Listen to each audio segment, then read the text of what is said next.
It's great to be here in Milan, and thank you to the organization of the European APP show for inviting me to give this keynote and to moderate a panel, a very interesting panel afterwards. I'm passionate about cities, and I'm working for the municipality, for the city hall of Zaragoza. Zaragoza is the 5th largest city in Spain. Sevilla and Zaragoza are more or less the same size. It's a very Mediterranean city, compact city, and it's been there from 2,000 years, and we've gone through a lot of things: wars, famine, catastrophes, floods, and we're still there. So like Milano, like Rome, like many other cities in the world. So that means that cities are a really great invention, one of the biggest inventions of humankind. But cities have bugs, and we'll talk about that a little bit, and about what smart city means. But cities are a great invention because since history, since the beginning of civilization, everybody knew that. Everybody knew that in cities you could have more opportunities, you could lead a better life. I don't know if you've seen in many Latin American cities, and also in Barcelona and in Madrid, there are 2 neighborhoods called prosperity. Okay, so that gives us a great idea about sorry, what cities mean for people. Cities are a great social elevator. They inspire hope. They inspire the possibility to lead a better life. So I missed my I've missed my little remote. Sorry. Oh yeah, thank you. See how this works. Okay. So I'm working in the city of Zaragoza as part of the Smart City Department. We plan and drive innovation programs. I also run a blog, openyourcity.com. We want to take this idea of open source city, transparent, reconfigurable, etc. So if you want to check my ideas, you can check that blog.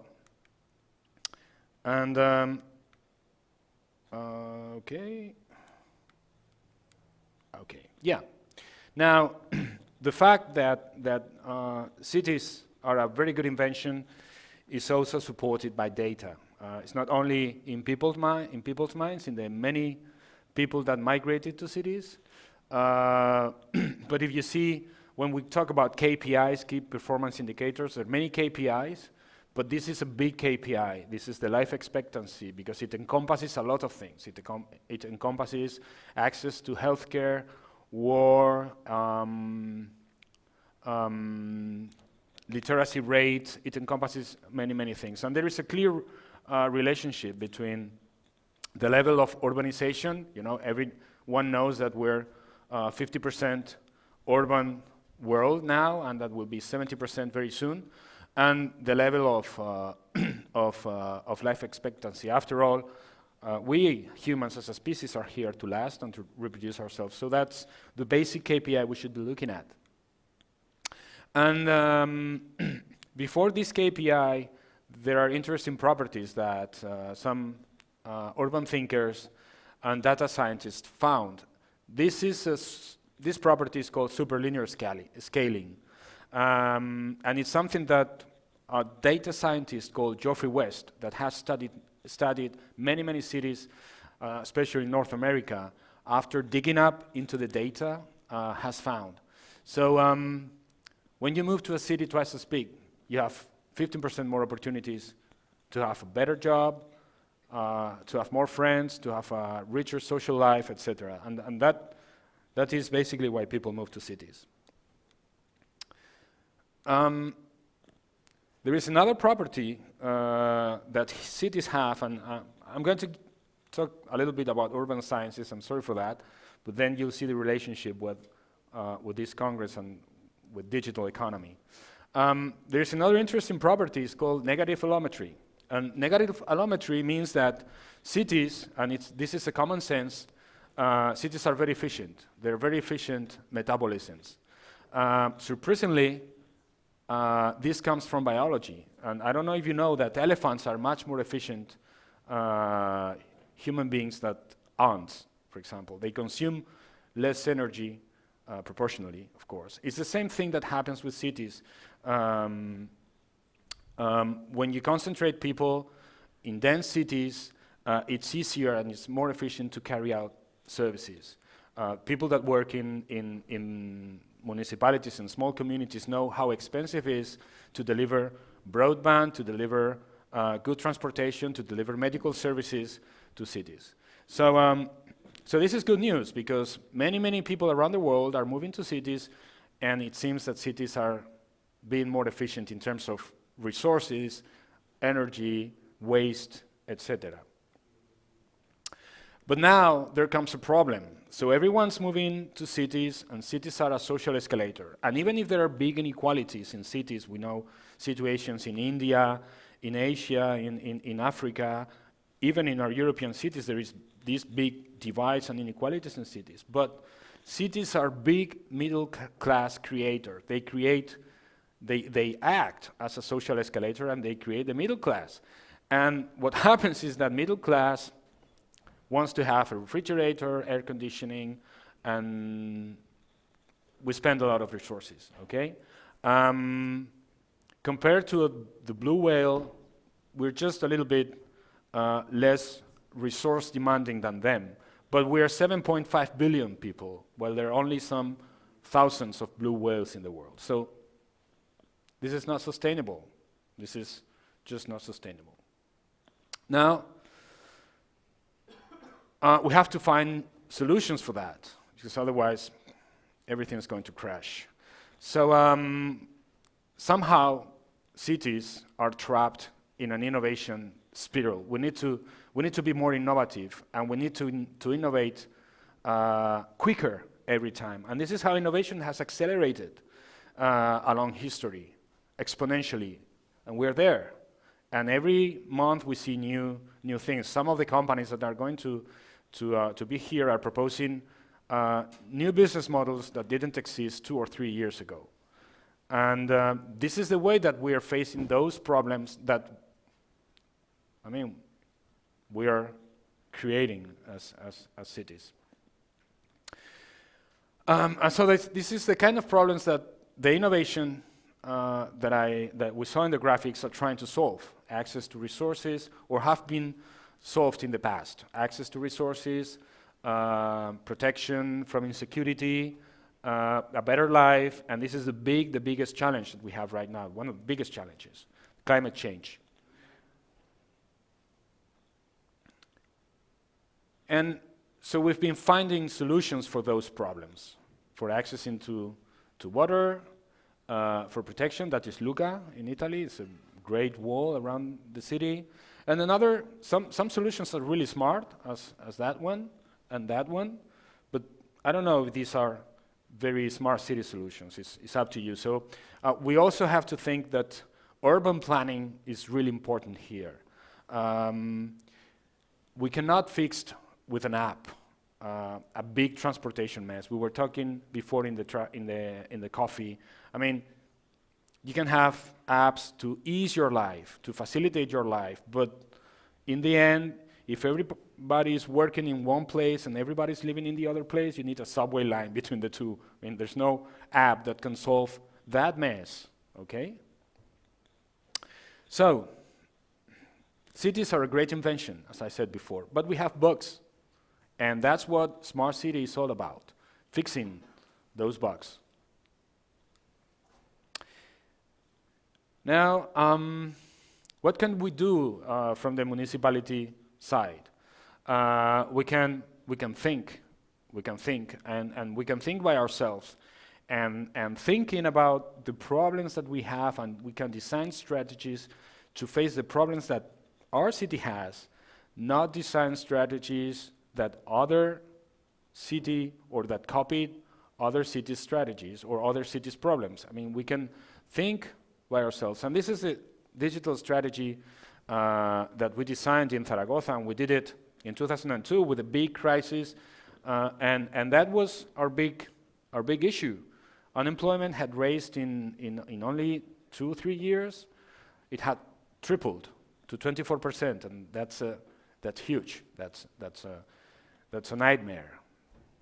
So our strategy was, of course, to give opportunities to our institution, to the companies, but mostly focused on people. And this is very important when we talk about smart cities. I mean, we tend to forget people's needs. So if smart city is about fixing the bugs that we have in cities, and we don't make a solid and good public intervention, this is the scenario that we have. Other people will design the smart city for us, and they're doing that. Airbnb is totally disrupting the residential market in many places. They have big problems in Barcelona and in Madrid, for example, where there are entire apartment blocks where just one people or two people live. The other are Airbnb apartments, and that is completely changing and disrupting the life of neighborhoods. Amazon is changing completely the way that local shops and the way that we're buying, and Uber, of course, and by Uber I mean a whole lot of different companies. So City Hall, what is the role of the City Hall in this scenario? This is something that we have to define. I'm going to tell you a short story.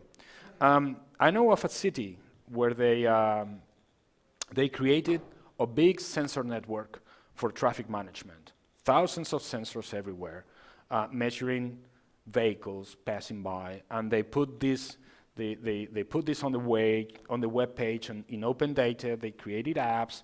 They were willing to do this, okay? Because we are a municipality and we work, in a project in a waterfall way. We spent 2 years in that project. These cities, they spent 2 years in that project. And when they were going to open their big sensor network, Google Traffic had just been launched. And we were all sending our traffic data with our smartphones to Google. And we had the same apps that we were trying to develop for 2 years in that city. Everyone had it in their smartphone. I'm not saying that these guys shouldn't have created that project and delivered that project, because you might argue that public data and public transportation should remain in the hands of public data. But if they had known that Google was going to do the same thing, maybe they had done things a little bit different. Okay? So we need to be very quick. We need to be very quick when delivering projects. We need to be innovative, and it's not easy. I'm going to show you a video. Can you put that video, please, to go on? Little late, Coop. Yeah, we had a flash. It's an Indian surveillance drone. Solar cells power an entire farm. What'd you do, Murph? She didn't do nothing. Murphy's Law. You're a well-educated man, Coop, and a trained pilot. And an engineer. The world doesn't need any more engineers. We didn't run out of planes and television sets. We ran out of food.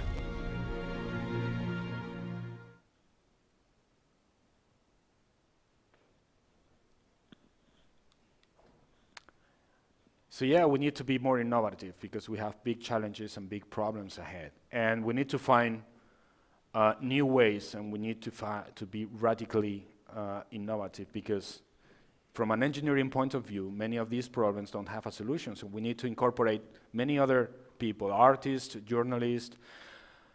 Listen, we live in the era where the people that live in cities have the highest education in history and the highest access to information, thanks to internet. Many of this information is fake news, but that's another problem, okay? But we're very, very informed society and very trained and informed society. And we should take advantage of that. So it's not only people innovating from the city halls or for the big companies that we need everyone. So we have an advantage, because if we have many intelligent people in the cities, maybe we can bring their ideas and try to solve these problems, these bugs of cities with their ideas. What's the potential, the innovation potential value of cities? Well, I don't know if you come from the telecom world. This is the law that governs all digital businesses. It's the Metcalfe's law. I mean, it means that the value of a telecom network it's proportional to the square of the number of nodes. Okay, and the number of nodes in a digital service like WhatsApp, Google, or whatever, it's are the users. So this is why Google and WhatsApp and Facebook are free in the first place, because they want to have a big N to have a big value in the stock market. Okay, and then they'll think about whether they charge you when they become this size. So that's the same thing that we can apply to cities, because cities are networks of people. Okay, and how valuable are cities in terms of innovation? They depend on the number of people and the number of ideas from people, from companies, from all the ecosystem that we can connect to the cities and to solve problems for the city. And that's something that we're doing. We started to think in my city with this program, 100 Ideas for Zaragoza.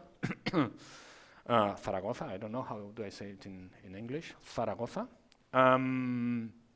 So we're trying to gather good ideas and try to turn these ideas into prototypes.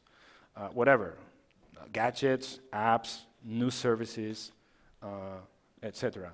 And these are some of the dynamics that we do there. So it has a whole development cycle that you have to work from ideas, not necessarily from technical people, because we don't want technology to be a barrier. If you have a good idea and you don't know anything about technology, but you know the problems of your neighborhood, come to our places. We'll work on it, and we'll put the technology people afterwards to help build a technological solution for that. So in order to do that, you need to lower your language, you need to design public services kind of differently, you need to you need to avoid technology to be a problem. There are many platforms in cities, many technological platforms, but we think that the best interface to connect those ideas from the people into the city is a human interface. Human mediators, and then we won't lose these people that they're not technologists, but they have really good thinking. And this is something that we've done. For example, we have this citizen card that I have in my pocket that gives you access to more than 20 different public services, and we are creating that citizen card with the help of the people. They're giving us new ideas, and we're creating apps, and we're developing that with them. We're running hackathons on the card to enrich their functionalities, etc. Because there's a lot of talking about circular economy in cities, but what about the waste, the talent waste in cities? Many people from Zaragoza went away, and this is a talent that he's wasted. We don't want any ideas to be flushed to the toilet. And now, when you design things by the people of your city, for your city, you put your values, the values of our society, in those services. This is a service that we designed as part of 100 Ideas from Zaragoza, with another joint program that we have, crowdfunding for Zaragoza, which is a way to leverage money into the prototypes. And that's different between some of the projects, some of the companies that are coming, and how they treat people in the city, and how public services designed by the city and for the by the people of Zaragoza are running. Now, other things that cities can do to foster digital economy. We have a lot of data, but and many of this data is open data. Another data is not open data. It cannot be open data because it's data about people, about their behavior, and it's not open. But we can create data observatories to tell people what's happening in the city, and also to feed the innovation projects, the innovation programs of the city. Because if we are able to look at the data properly, we can identify business opportunities, we can identify gaps for creating new public services, etc. If we had been able to work on the data from the electricity companies during the crisis, we'd have been able to prevent energy poverty, and we would have been able to put social services into that problem that was coming, but we were not seeing then. But the electricity company knew that was happening because people were unplugging the heater, you know? So this is the kind of things that we want to do. As I said, there's a lot of dark data in cities, and it's very important to unveil this dark data because, you know, you saw that those companies, Google, Facebook, Amazon, what are their business based on? Their business are based on data, on the use of data, big data, we call it now, okay? But data about people. They hold the patents of big data. When you search into the patents of big data, many of the patents were by Google, Amazon, etc. So it's data about people that has a lot of value, okay? But where are people? People are in cities, okay? So if you think about it, cities, we're sitting over a gold mine. Huge. And are we getting enough benefits from those data in the municipalities, in the cities? Are they exploiting our data, and are they putting schools or new bus lines or whatever? We're getting a slightly better Gmail service, that's right. We're getting cheap Ryanair flights, that's right. But maybe we could get a little bit more value. Maybe we could get a better deal between city halls and these companies to cooperate and to create value. Value to feed the scientific ecosystem, the startup ecosystem, and the public administrations too. And this ecosystem is another thing that cities can do to promote the digital economy. This is the ecosystem that we created in our city. It's composed about 7 innovation hubs with different, some are startup incubators, startup accelerators, other are mixed social innovation hubs, etc. But data about the taxes that the companies and the people, co-workers, etc., that we're creating there, we're collecting taxes that equals in amount to the expenditure that the city puts in aids to social housing rents, plus the aids to children food in schools. So this is something that we should care about. We should foster the digital economy, the entrepreneurs, the innovation ecosystem, because we're going to feed social policies with them. So that's why it's important to be here and to see what we can do to improve digital economy in our place. Okay. Thank you very much. I'm going to ask Giovanni and Paolo to come on stage and start a dialogue.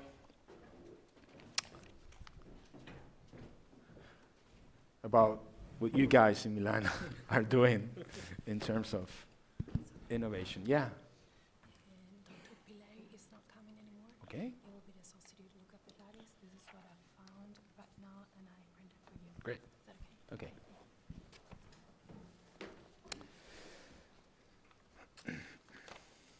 So, hello. Hello. How are you? Hello. Fine. Okay. We can start. We are in Milan. Okay. Okay. So you're like a Good like a morning, host. everyone. I'm Paolo Belluco. I'm the technological advisor for Constellar of digital transformation and citizen services of Comune di Milano.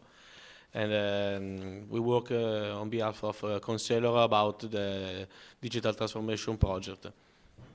In a nutshell, if you want to recap our project, we can recap in 4 pillars: digital services, infrastructure, digital education, and digital skill. In few words, infrastructure. The project about infrastructure is a project about to improve the infrastructure of the municipality, of the point of view, not only the point of view of Wi-Fi or other things like that, but we have a lot of silos, a lot of different systems, a lot of legacy system in our municipality. We have a big municipality, and the main project is the interoperability.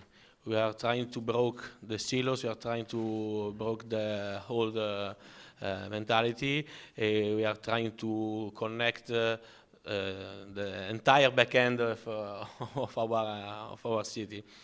And another important point about the infrastructure is 5G experimentation that will start in a few weeks in Milano. One of the first city in Europe that has the possibility to experimentate the 5G technology.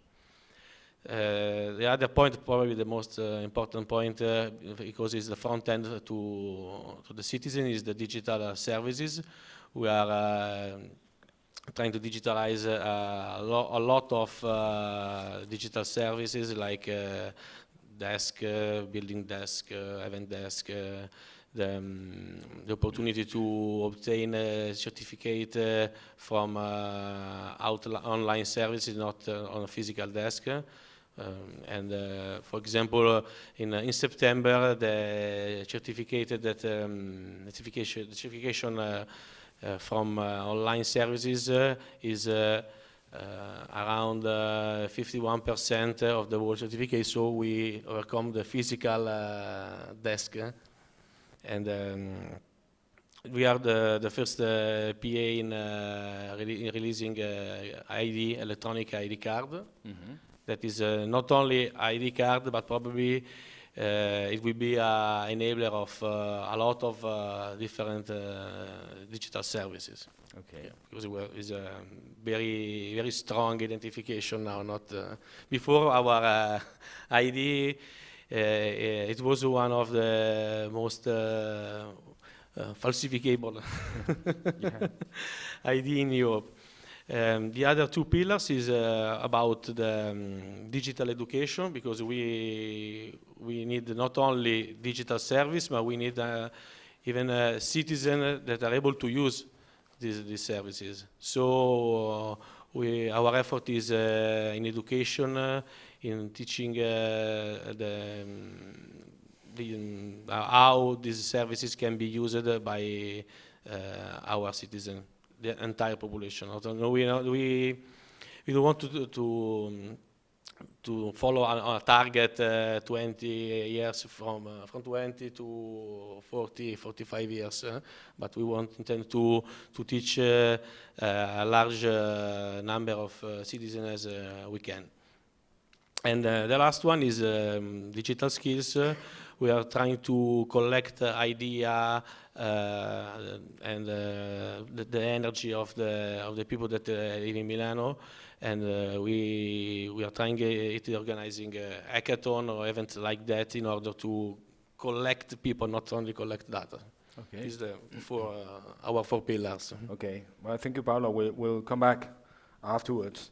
I have with me Giovanni Vetritto. Giovanni coordinates the Office for Urban and Mountain Policies, Institutional Modernization, and international activity for the Presidencia di Consiglio.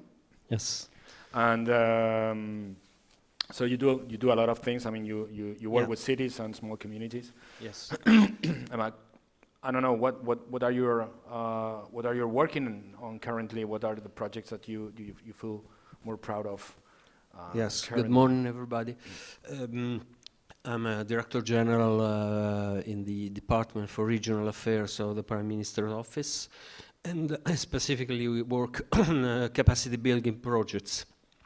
In 2014, the Italian Parliament passed the new law about the organization of local authorities, and I'm specifically working on the implementation of this law. In these weeks, with a major delay, unfortunately, Italy is enacting the capacity building programs of the European social funds. And my department, my office, works on the topic of the reorganization of local authorities.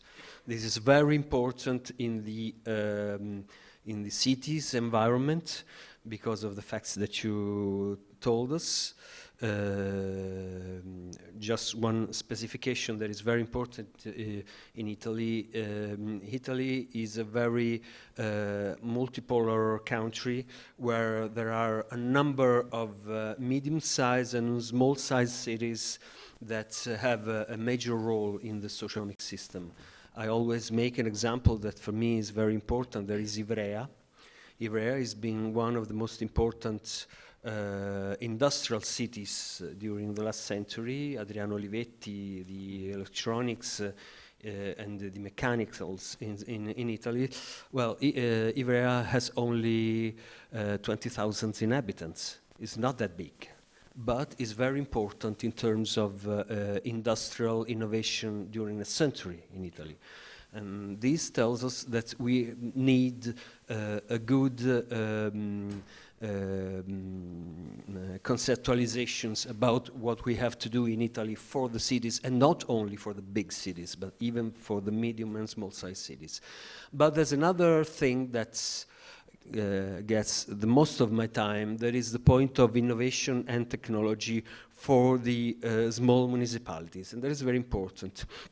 In this 2014-2020 period of programming of the European funds, in Italy we have a strategy for what the European Union used to call the shrinking areas. Mm-hmm. Now they call internal areas. That is kind of euphemism. Euphemism. Yeah, euphemism. But the problem is still the same. Well, the numbers that we collected about Italy tell us that in Italy live in a peripheral or ultra-peripheral areas almost 10% of the population. And if you add the mid areas, you arrive to 23% of the population. So there is not something that we can care about just when we find 5 minutes of time. It's 1 Italian on 4 living this point of being far, especially from 3 fundamental citizenship services. There are transportations, education, and health. Mm-hmm. It's very important to understand that what technology can do for this citizenship is different from what technology can do in the density of city context. But it's not less important. It's just something different. For too many years in Italy, we used to talk about smart city, about everything, even about that small municipality with only 46 citizens. Now we need 2 different concepts. That's what I'm working about in terms of concept, but in terms of practical consequences. There are the point of smart cities and the point of smart communities. There is something slightly different. Yeah, that's that's very important because you said one of the things that you were doing was breaking silos into the into the city, and I know that's really a tough job. But there is like one of the most difficult. It was difficult, yeah, and it's an everyday task. But you know, there is like 2 big silos. Also, it's cities, then there's a wall, and then there is small communities with total different problems. more basic needs, etc. Do you think these two worlds are sufficiently not speaking to each other, but understanding each other? Do you think that some examples from what you've learned in Milan can be applied to what you, Giovanni, are experiencing or are detecting as needs in smaller cities, or the other way around? I mean, there are successful examples of things that are changing radically communities in the rural world or in these shrinking areas that can be applied to Milan.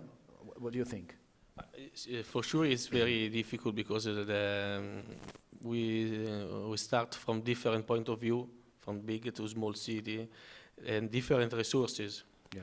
This is probably one of the main topic, the different of the resources. Small cities don't have the same, not only asset, but even the resources in terms of human resources that can drive a digital transformation. So we are trying to do that, to be the driver, to be the catalyst of this type of transformation. Obviously, now Milano is not only Milano as a municipality. Milano is a metropolitan city. We have 1.5 million people live in Milano, but we have 3 million of city users. So we have to care about this this user, because they not sleep in Milano, but live in Milano. Yeah, sure. And we have a very huge belt around the municipality, around the city, with a lot of different kind of cities, very small city, medium. So we have an ecosystem very complicated. We are trying to break these silos, as you said before, like project such as Pon Metro, the national project that the aim of the project is to share asset, best practice, particular best practice between bigger and smaller cities, and we are trying to go into the different small municipalities in order to understand what are the problems that they have, because in most of cases they are not aware about technologies or how they can implement it in their municipalities. For example, Pon Metro is one of these projects, but even the 5G experimentation is very important, because it's not an experimentation on municipality, but it's experimentation on metropolitan city. So the infrastructure will be, will be employed, yes, and in the metropolitan city, and so we can create a very strong connection, digital connection with our neighbors. Well, it's funny that you speak about 5G, because sometimes I go to my small village and I don't have G at all. It's not even 1G, 2G, 3G, don't have anything. So what's your view on that, Giovanni? Well, definitely there's been not enough talk between cities and rural areas in Italy in the last 20 years. We need more of that, because in the cities you have universities and finance and serendipity and a lot of people meeting each other, so that it's easier to have their idea that can change things. But in rural areas, usually you have, especially in Italy, a better way of life. And it can help to boost innovation. Some years ago, not so many years ago, one of the places where you could live better was elected Todi. There is a very small municipality in Umbria. We need to boost this asset that Italy has. it's obvious there are different conditions for innovations, but there's something for innovation even in rural areas. Most of the times you just have the chances to get an idea working in a city, and then you can spread it in the rural areas. But sometimes there are some conditions that you have in the rural areas that can help to improve some solutions even for cities. That's in natural terms, it's obvious. You talk about the services, the environmental services that the mountain gives to the city, for example, because it eats the CO2. But there are some slightly similar condition, even in terms of technology and innovation. But we need to take to the internal areas some basic conditions. The one of the G's that you have is one of the most important. But there's another that I care about a lot. There is the capacity of the administration of the local government to give an answer to the needs of the people. When you have, like we have in Italy, 6,000 on 8,000 municipalities that have less than 5,000 inhabitants, and half of them have less than 3,000 inhabitants, it's clear that you have to put together municipalities and have not a municipality government, but a community government. We have, from 2014, a very specific law to put together the municipalities of the biggest cities, that is the Metropolitan New Authority, but we have the push from the law to put together the local governments of the smaller municipalities, passing from the what we call the little agora to the valley, the rural area, to put together the not enough resources that they have in terms of technology, of investments, of people, of intelligence, but putting them together in connecting with an infrastructural boost that we are doing on the broadband, for example, can help us to avoid this problem that we have in Italy.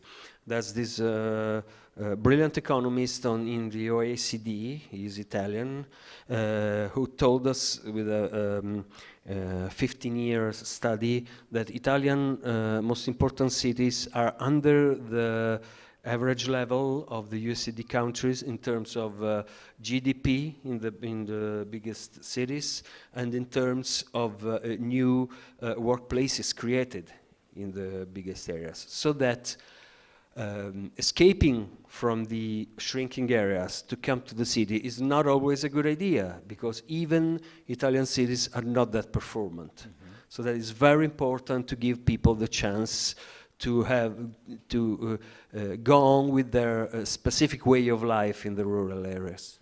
Yeah, I think what you said is very important. There are many unique traits that we have in rural areas that make perfect platform for innovation. I'm thinking about, for example, in Italy, the slow food movement that started in the rural villages and was imported in cities, and now many people, everywhere you go to, any innovation event around the world, they're talking about urban orchards. So people in cities, some way, they thrive to live like in small villages. I mean, they want to have their vegetables grown. They want to, no pollution, and many people from the villages are coming to the cities to do their shopping, to go to participate in the cultural activity. So it's not like we're back to back. It's like we're sharing space, we're sharing services. So, but I feel that it might not be established actual institutional relationships between between both worlds. It's not like a zero-sum game. I mean, we could both benefit. So, so I don't know from Milano perspective, how do you see this? Do you think that you could implement some mechanisms to make this flow, this innovation flow happen into the city? I mean, how do you see that? Yes, for sure. And as I said before, PON is one of these tentative of create a mechanism, a loop that produce benefit for both.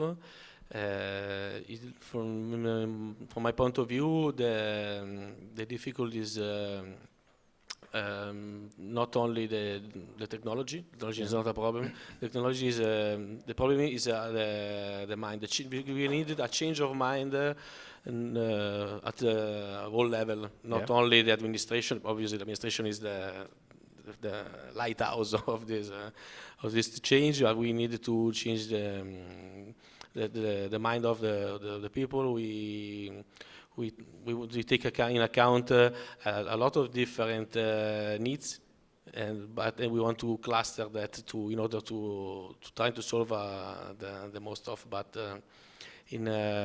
for example, in Milano, Milano is very connected, as I said before, with the neighbors, because if you go to the north, the cities never never finish probably. Yeah. So we are lucky because Milano is already a metropolitan city, probably. So the problem is is partially solved because for the structure of Milano. There are a lot of things that we can do, not only organizing a hackathon or something like that, but we are trying to involve our neighbors in project. We are making this type of choice, but even a hackathon would be fun. I mean, you have many people in Milano with a lot of technological skills. You have Politecnico de Milano, so maybe even a hackathon with challenges for smaller communities. Yes. You know, putting all your talent to solve these guys' problems. That would be great.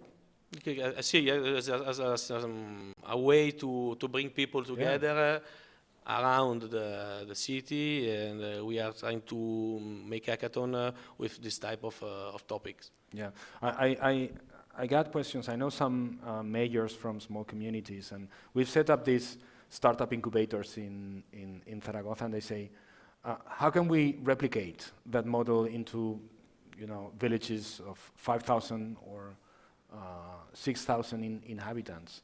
And the model is not the same. I mean, you don't have the critical mass of entrepreneurs or of, but it's not that you cannot do anything. I mean, you still need maybe a different kind of incubator or a different kind of program, but you still have to foster entrepreneurship, not only with technological parks like we did in the 70s, in the 80s, or in the 90s. I don't know, are you doing something about this fostering of digital entrepreneurs in smaller communities?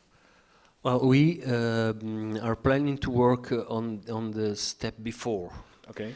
That's a very important thing that you said about Zaragoza that was very clear in our mind, is that when you open an hackathon or you call an open assembly in a city, you usually don't have the young mom having a young baby to understand their real needs. You don't have the old man closed in his house needing a social assistance because they can't come. You don't have a migrant coming there and telling you what they could do for their new city. And it's not always so easy to get the difference between an open assembly and an inclusive decision-making process. We are already working on the inhabilitant factors to have real inclusive decision process to understand the real needs of different targets of people. That is very clear. I'm always convinced that technology is not the driver. So, technology is a solution, is a tool But the point is getting a refined way to understand the needs of the people in a very fragmented society. So you need So to that ask. is You need to ask the right questions. Yes. And then technology will give Yes. us some of the solutions. For maybe. sometimes it's really easy. You just have to have the sorteggio. I don't know the words. Someone can help me. Excuse me? Yeah. Choose a mom. And for that day that you have to understand her real needs, the social services for young babies that she usually doesn't use take care of her baby, and she can come and tell us what their real needs are. Sometimes are very easy solutions, but what we have to change is the attitude towards open processes, because most of the time we just have a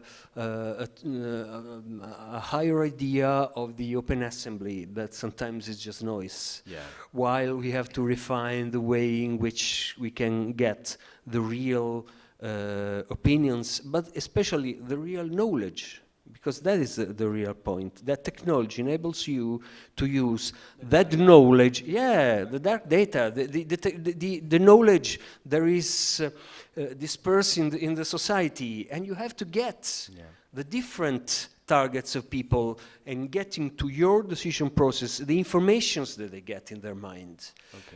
Usually in the mainstream economic terms, we used to think that the market was the only solution to get together different opinions and different preferences from people, while we support the idea that the process of programming could be a proxy to help you get together informations about idea, preferences, and informations of different people to get together more efficient policies. Okay, well, great. I think we must be finishing this part.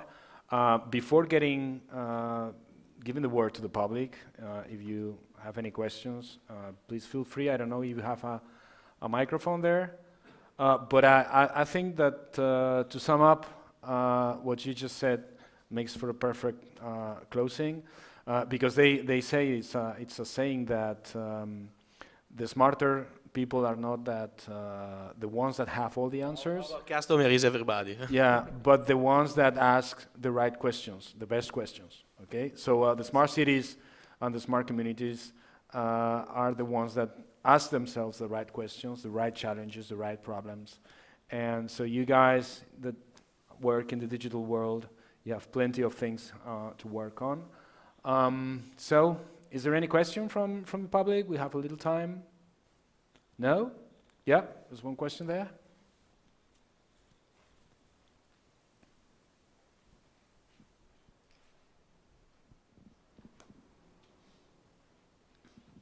Hello, good morning. I have a question for all of you because basically lately we've been looking at a project that has to do with mobility and sustainable mobility.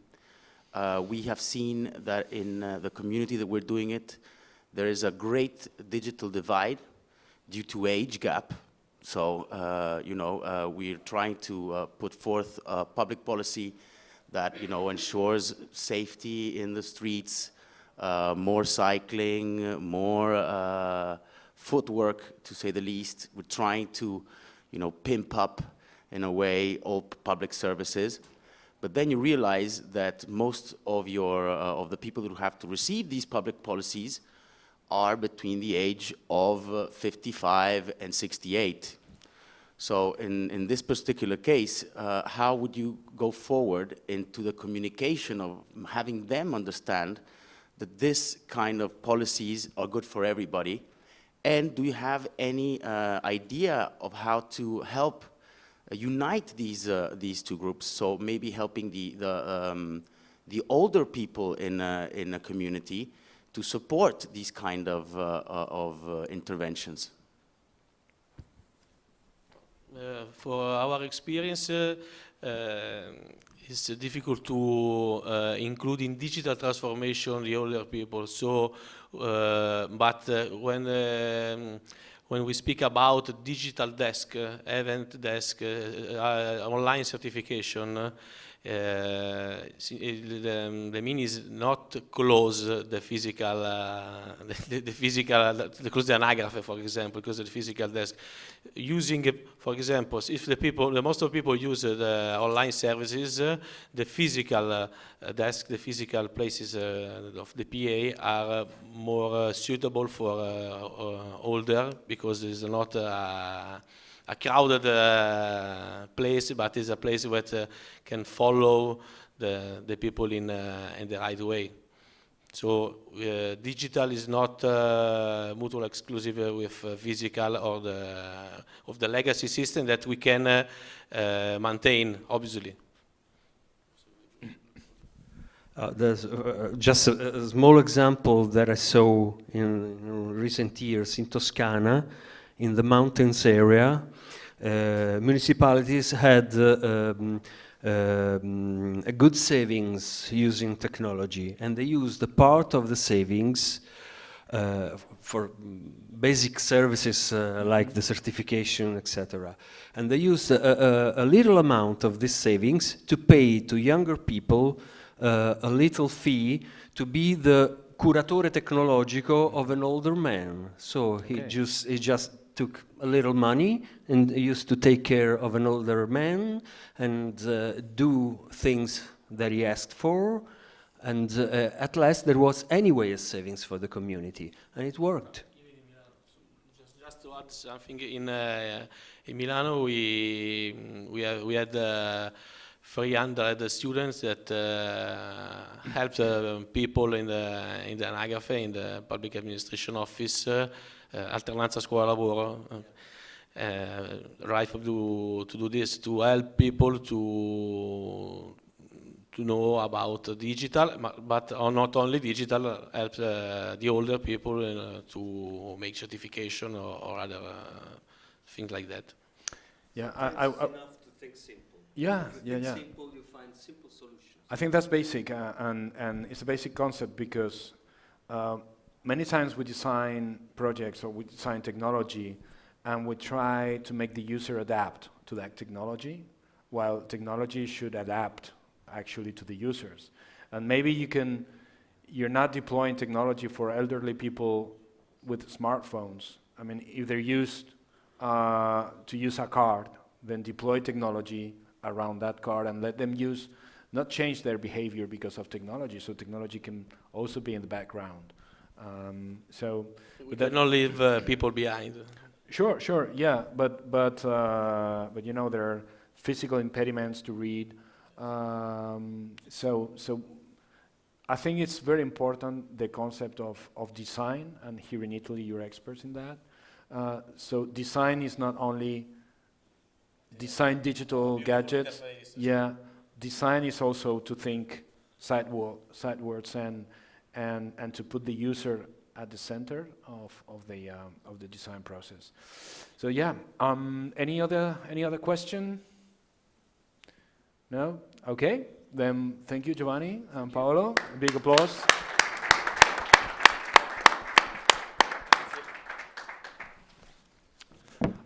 So I now may ask to the stage to the people from the private world.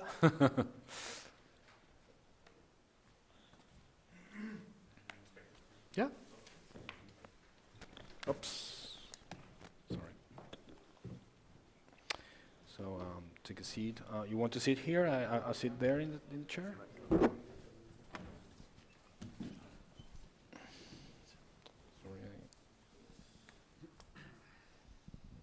Okay. Anyway. So, thank you for joining. I'm going to present your profiles. So You're coming from Italtel? Yes. You're not Stefano, right? No, I'm not. I'm sorry because I'm talking here on behalf of Stefano Pileri, which is our CEO, Okay. and I am head of strategy, innovation, and communication in Italtel. That's great because, well, you all know Italtel. In this context, they provide energy solutions. You provide environmental solutions for city. Yeah. And you provide mobility solutions. So you're like a platform provider in this. Something like that. Okay, that's great.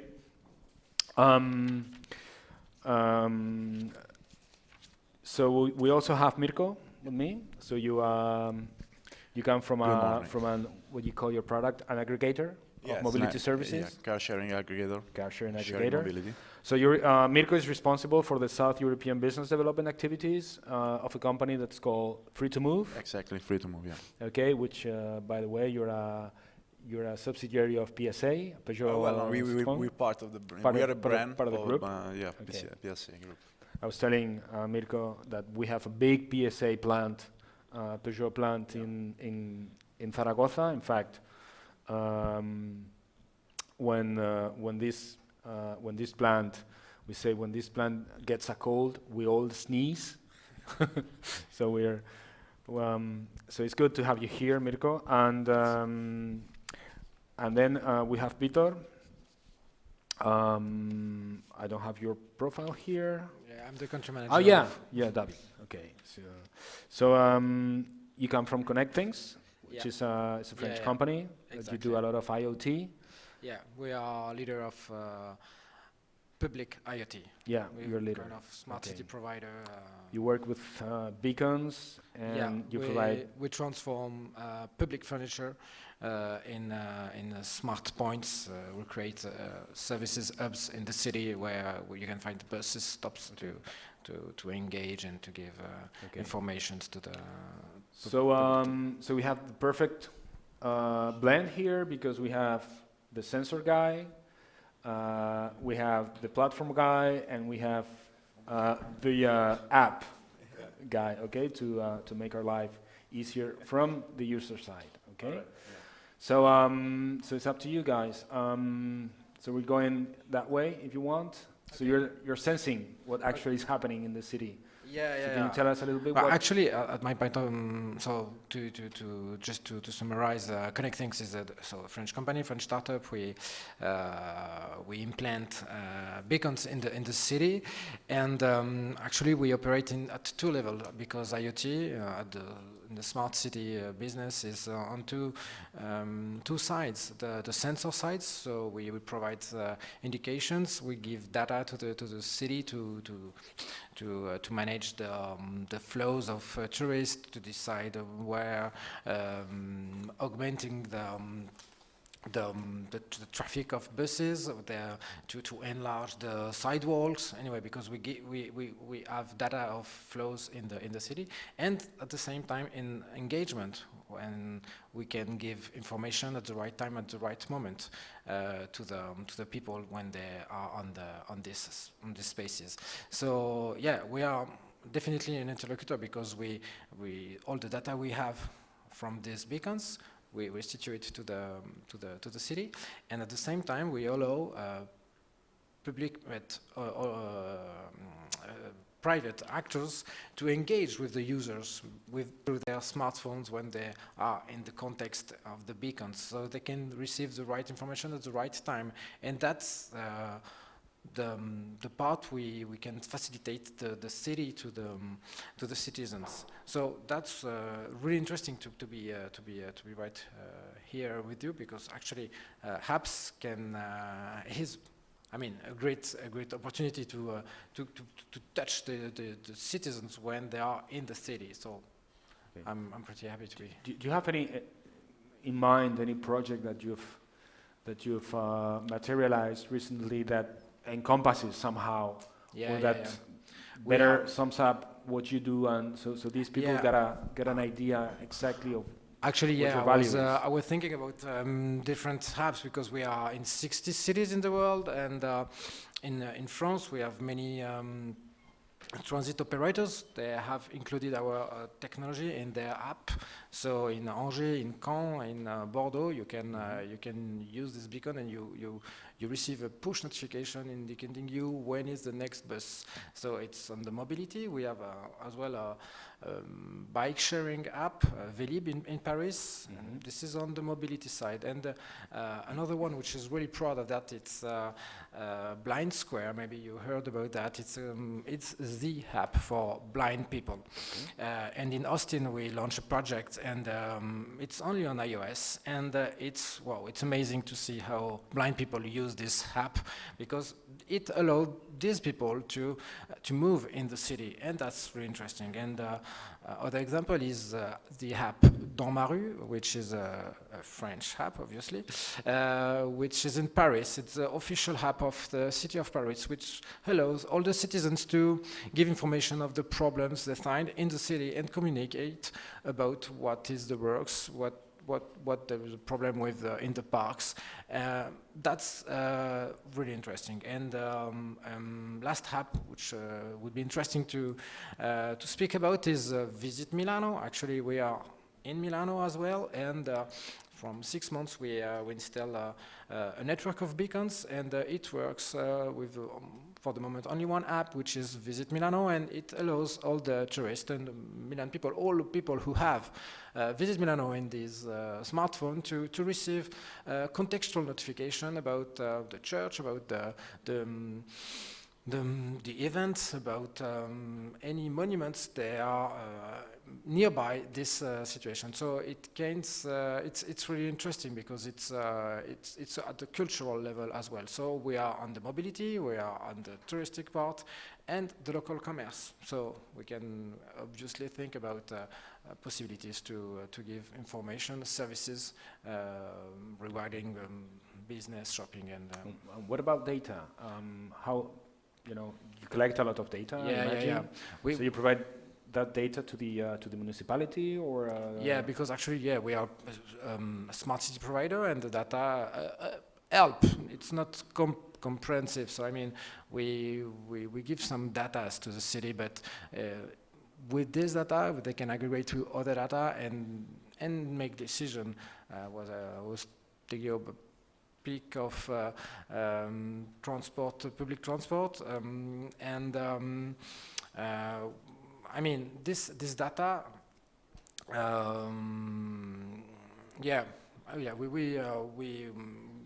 we structure this data and we give it to it's open. Actually, we are an operator, and all the data we have is obviously anonymous, of course, and we give it to each actor who has integrated our platform and restitute basically to the city. Okay. Well, thank you very much. Well, I've seen some people in the room that were not from Italy, so maybe it's a good opportunity to tell us what you guys do at Italtel, and what's your relationship with smart cities, most of all. Right, indeed. Well, actually, as I said before, I'm Luca Ferraris. I'm head of strategy, innovation, and communication at Italtel. Italtel is now ongoing an important, maybe some of you have read something on the news, on the papers, is going on, is completing in these days an important merger and acquisition together with Exprivia. So a new larger group, IT group, is ready to burn. Just few days and the last signs will be put on the papers. So a larger IT group will be something like 3,000 people and around 600 million revenues, only to give you an idea of the overall group.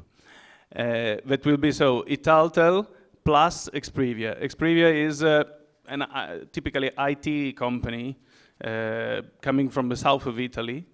And what else? Well, we put together the main competencies of Italtel that are basically infrastructure and TLC competencies with the typical Exprivia competencies that are platform and IT competencies. So when we put all together, we have the overall, let's say, infrastructure and platform view. What you probably know Italtel as a player for the TLC, and in fact what we do is support typically with our typical customers, the operators, to evolve their networks and their network infrastructures and so on and so forth. In fact, I am very pleased that before you mentioned the evolution to 5G and the evolution to what is, the optical infrastructure. We are working a lot helping the different operators to evolve the access network in these days. And of course, we are also working on the different 5G experimentation. Xprevia is involved in the 5G experimentation here in Milan with Vodafone, just to make a little bit, advice. But and we are involved in the experimentation in the southern part of Italy, in Bari, with teams with Telecom Italia, and so. Again, we build infrastructures from Italtel typically, but with Xprevia we also add the platform competencies. Putting all together, we have different, experiences, valuable experiences. We have worked, of course, behind all the building up of Milan Expo, which is considered, one of the best practices talking of smart cities. We have worked to, for example, to build up Taormina G7. So we in only 3 weeks of work, we are very strong in the delivery and execution of these kind of projects. We built up, we transform completely Taormina from an unconnected city in a connected city, working mainly, of course, on the infrastructural part. And then we work in many other experiences in Palermo, and Xprevia platform, which is called Musica, which is an acronym, MUC and so on, that is used in the Bari municipality, for example, where the key point, and also I'm pleased that you mentioned this kind of question before, is that you have plenty of different verticals, of course, and this is typical. In the city, you have plenty of different verticals. But our view and our intention is to build up a unifying platform, but not, I would say, not on the lower part, because sometimes if you see some slides, you say, well, there is a common platform, but there is not a common platform. This is the truth. There are plenty of different vertical applications. There will never so be. If you want to build something common, you have to build it on top, not on the bottom, I would say. So what we try to do is take different information from the different verticals and put all together and mix and extract some valuable information. So what we do in Bari, for example, is to work on the environmental part, on the energetical part, on the public security, and then on the public asset management, and put all these things together in a dashboard in order to, extract relevant information. Yeah, that's very smart. When we talk about breaking the silo effect, exactly. and it's not. I don't know. Now it's not the fashion anymore for overall platforms. But some years ago, there was a lot of talk about creating smart city platforms that could do everything. Yeah, exactly. And it's funny because I had a big operator provider in Spain. Everybody knows its name. Selling us this big platform. You could do everything for your smart city, and I struggled with the people that were managing the public lighting system, saying they're used to work with their platforms from Philips, Siemens, they're big legacy providers from 50 years ago. And they say, are you telling me that Telefonica is going to switch on and off my lights better than these guys? And it's simple, you can't. So it's very smart, your strategy about creating this top platform fed with these verticals. I think it's the only viable way. So so we have sensors, we have a nervous system, which is your broadband infrastructure, and we have the brain, which is the platform. And now, what do we need we this have the for? front end guys. What do we the need guys this that for? put the face. We do have the app that for the users. So basically, what we do. Mentioning your keynote, when you move to a city, you have 15%, more options or things to do, and this includes also car sharing. Car sharing is now like the big thing in urban cities, and you have plenty, I would say now, of operators. Like Milan is like one of the most advanced market on that. So what we do now, we provide an app for users to aggregate all these information about vehicles. So you get access to all the vehicles of all the providers. You don't have to jump from an app to another. So you have to you can have the compare and choose experience all in one on one map, and the booking experience. So when you move to a city, or when you live in a city, and you can do many other things rather than smaller cities, you can get rid of a private car. That's something that makes a city smart. Mobility is like one of the main issues that is strictly related to environment. We need to make to work on air pollution. We need to work on mobility, make sure that of course you cannot have an app to solve the mobility issues, but we do have many apps today, and we do have many providers. We do have we do want to solve this problem at the moment, so to allow people to have a mobility guarantee when they approach sharing mobility. We are just to give an example, but when you say like that in the end it's user centered. We have the platforms. You have the systems that help the users on the back end. But when we talk about the apps, every app is always user centered. Technology today allows private sector to build, or also a couple of young guys to build a product that is like spread in 1 week, and so when people start to use it because it's simplifying for real their life. So our product was like started, the company and the product started like in 2014 in Berlin, where you already had 3 providers. So with 3 providers, you already have the need for an aggregation, because you jump from an app to another for your mobility solution. And then we started in Germany only, then we scaled, and we started in Italy beginning of this year. Exactly in April this year, we're active in communicating in Italy, and we are quite successful because people get the app and find it useful. And it's very reactive. So we do have data, we do have connection, we do see what people need, and to make it smarter, to make their mobility smarter, and to grow. So we're now available in the 4 main cities that are Turin, Milan, Florence, and Rome, and we aggregate the main providers and also smaller providers of car sharing and scooter sharing, and soon also bike sharing. This product is always, I say this, was born from car sharing users and is made for car sharing users, and it's also made for the industry, because it's a big window on the mobility of this new mobility solution.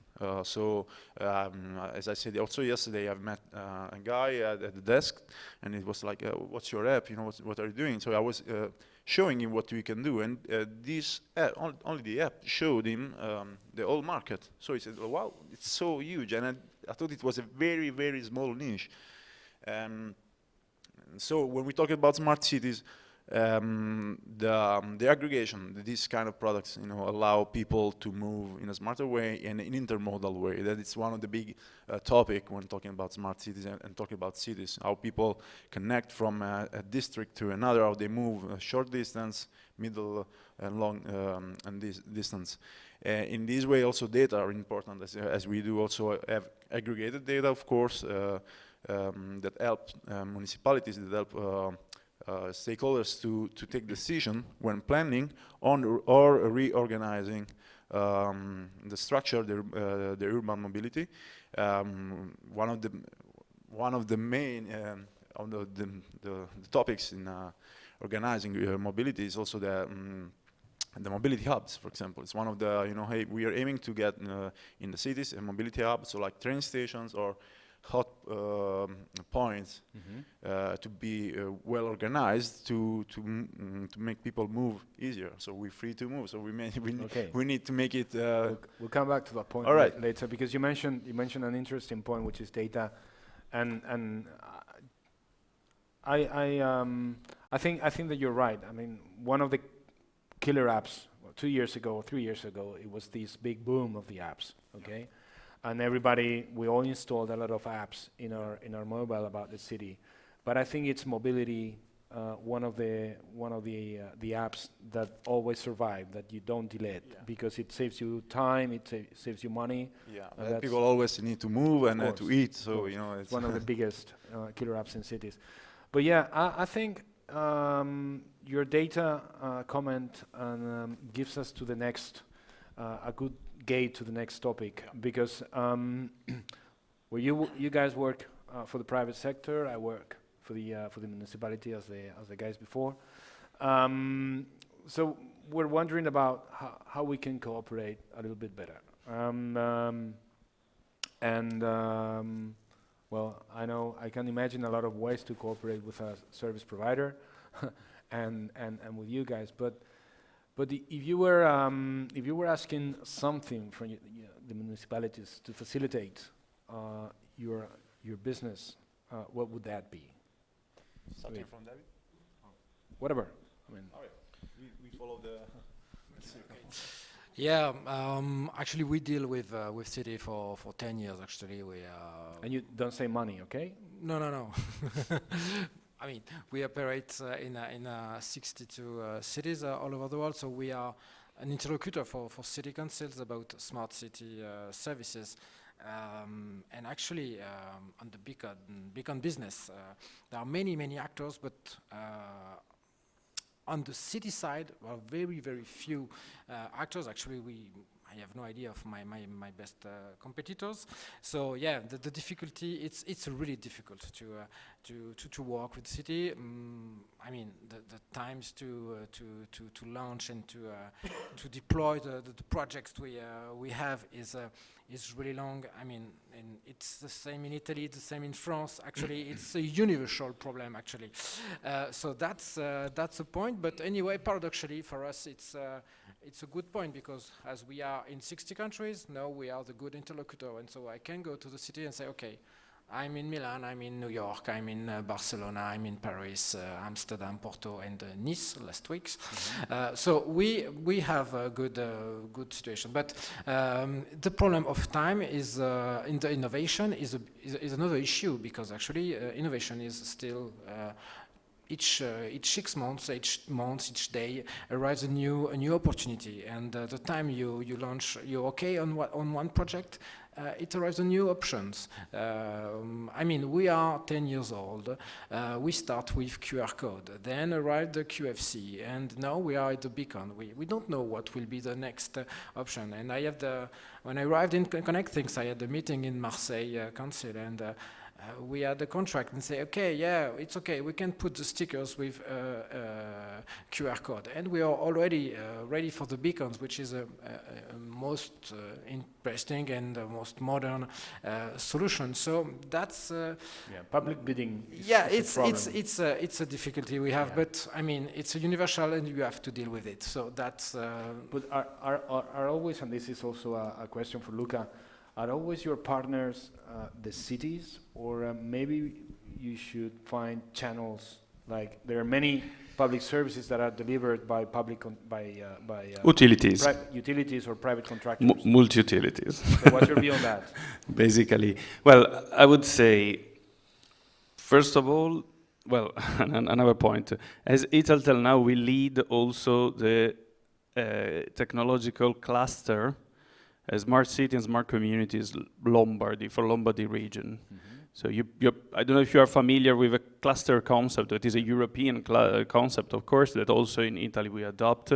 And of course, clusters are supposed to be places where you make large enterprises, small, medium business, and university and research centers to meet up and understand how they can develop some kind of business.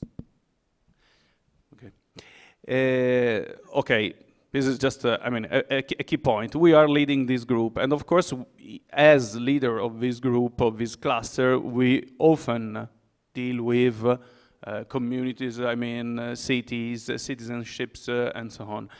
What we found out is, of course, the general difficulty to start an actual and real collaboration. It's a hard way because of course, public administration has a long time, decision time, so the overall life cycle is at least complex, let's say. It's not easy because basically they don't have a lot of money. This is a basic fact. So if you have, how do you say, balance restrictions, I don't know if this is the correct term, but of course the first problem is always money. They say, oh, this would be interesting, but I have no money. I have no budget for this year, so let's talk another year. So you go on. But they have regulation. And yeah, of course. That's a big power. There are plenty of things. Another key point is, and I see it from the infrastructural part, if we talk, and again, I was very pleased that before you talked about smart communities, of course, so the territories, but if you want to bring a real infrastructure to these territories, of course you have to ask the permission to each small part of territory, and you have to, and each small part have to say, okay, if you bring the, I mean, fiber optic to I mean, rural areas, what we call in Italy the white areas compared to the black areas where you don't have, of course, I mean, that are not considered remunerative, how do you say, from the economical point of view, so where the nation is investing, because the private sector don't consider that very interesting from the economical point of view, but it's very important for the communities, for the smaller communities. You have to bring fiber optics to all the small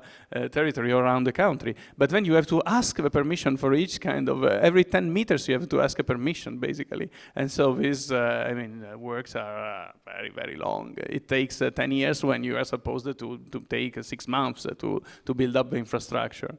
And this is a key point, of course, so all the regulatory aspect. Okay.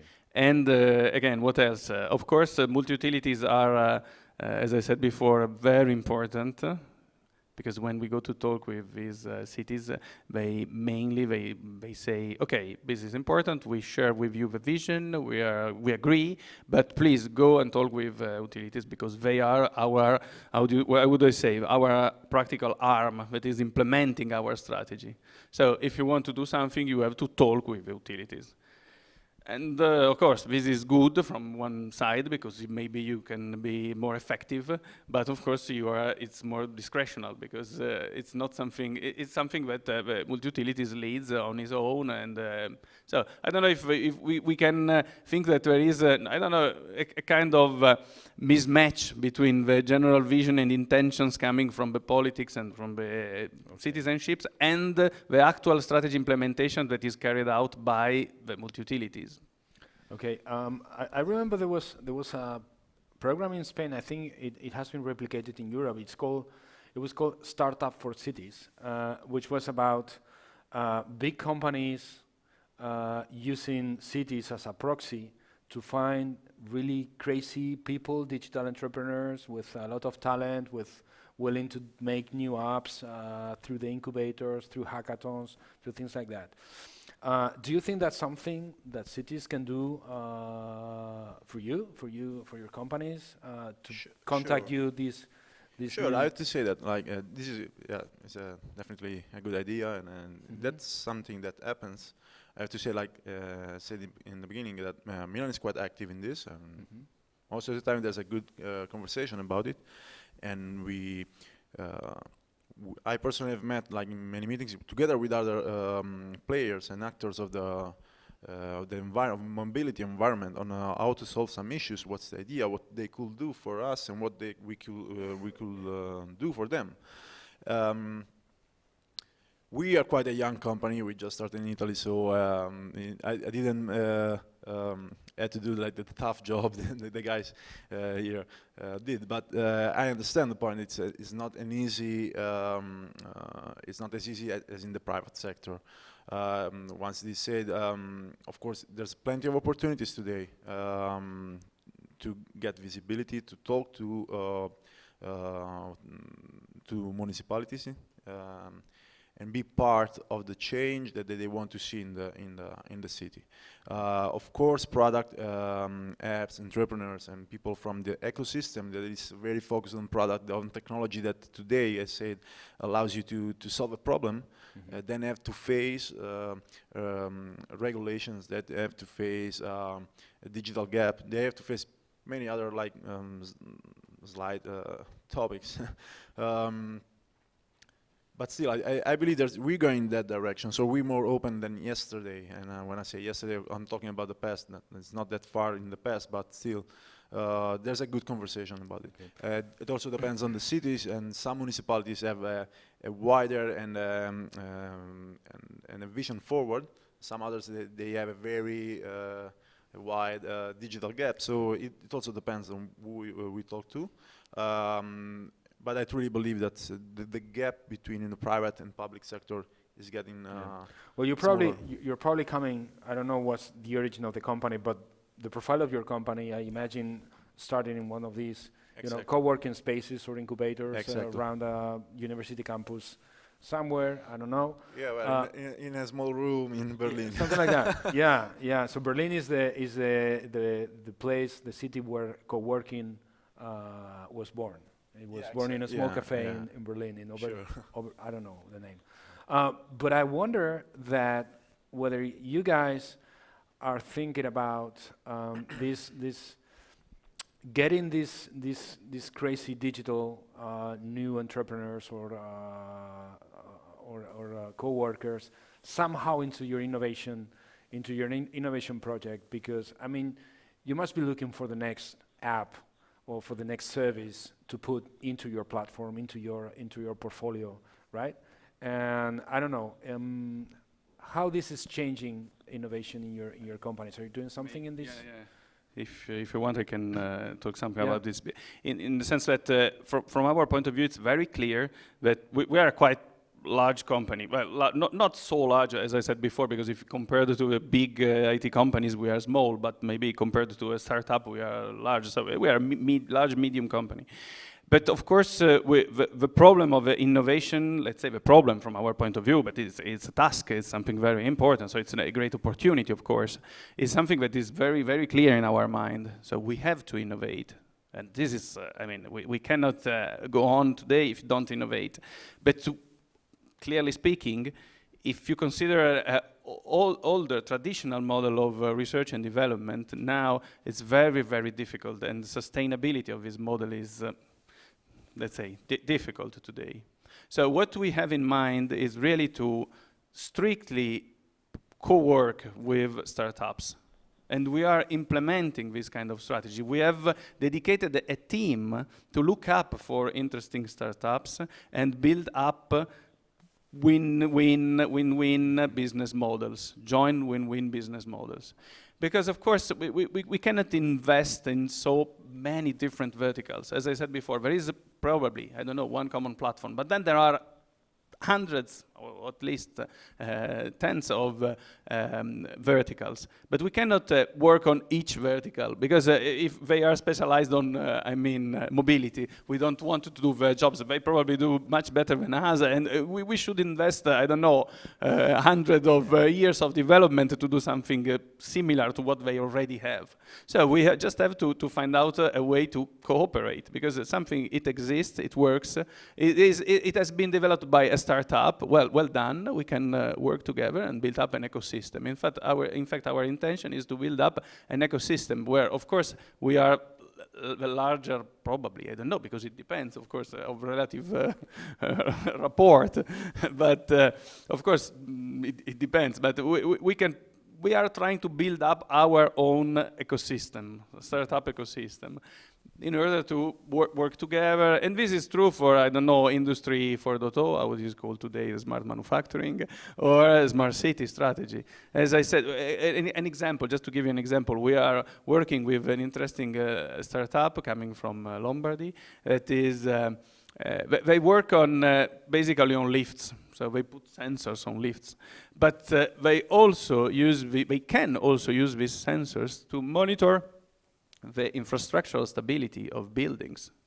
So the idea is to cross, to gather this valuable information and to cross-correlate with other kind of information, above all in a seismic country like Italy. So just to give you an example. David? Yeah, You're a little bit, I don't know if you you still have the sense of an startup, or you're already thinking that you're becoming, you know, more big. Yeah, actually, we used to say we are a startup, but we are 10 years startup. So it's actually, I think it's. I think you're getting 3, bigger. 4 years. We're not no more startup, but it's more. Yeah, it's more sexy to say we are a startup. Actually, for innovators and startuppers, we open our networks, so each because obviously we know they don't have money, so actually for sure, and we want to participate and to enhance the innovation, so to stimulate the innovation, the new services, new apps. We organize hackathon. We did it in Paris last year. We have open APIs yeah. So people can easily connect. Yeah. Beacon is one of the technology. It's open, but actually the technology is really important, but not. Connecthings is not a tech company. We're more based on the use. Actually, we start, as I told before, with the QR code. And actually, when I write in Connecthings, I was not in the business, and I say, okay, QR code. As everybody, I tried one time and say, yeah, okay, it works, but what is the use? And they show me the figure of Bordeaux last year, because in Bordeaux we implement a QR code network. So on each bus stop there is a sticker with a QR code and now an NFC. And last year, 3 billion tags were done. So if it's connected to a use, people use it. It's stupid to say, but it works. And wow, it was a bit astonished by this information. And so we are on the QR code, NFC, beacon. We don't know what will be the next technology, virtual beacon, physical web, many ways. Actually, we are, on the radar, we have this. We are studying that, and the guys in the office follow what is the new, but we are not a tech company, we're a use company, and that's why I think it works. It will be great to have those 3 billion beacons opened, anonymized, and see what people can find, what patterns they can find, or what information, or what value they can extract from that information. I think it's amazing. Well, you have you have them here. I think there's plenty of possibilities of cooperation between the new digital entrepreneurs that maybe some of you are, and these 3 different companies. Feel free to ask if there's any question from the public, or if you want to wait for the coffee for the break. I don't know. It's okay? Okay. So this is it. Thank you very much.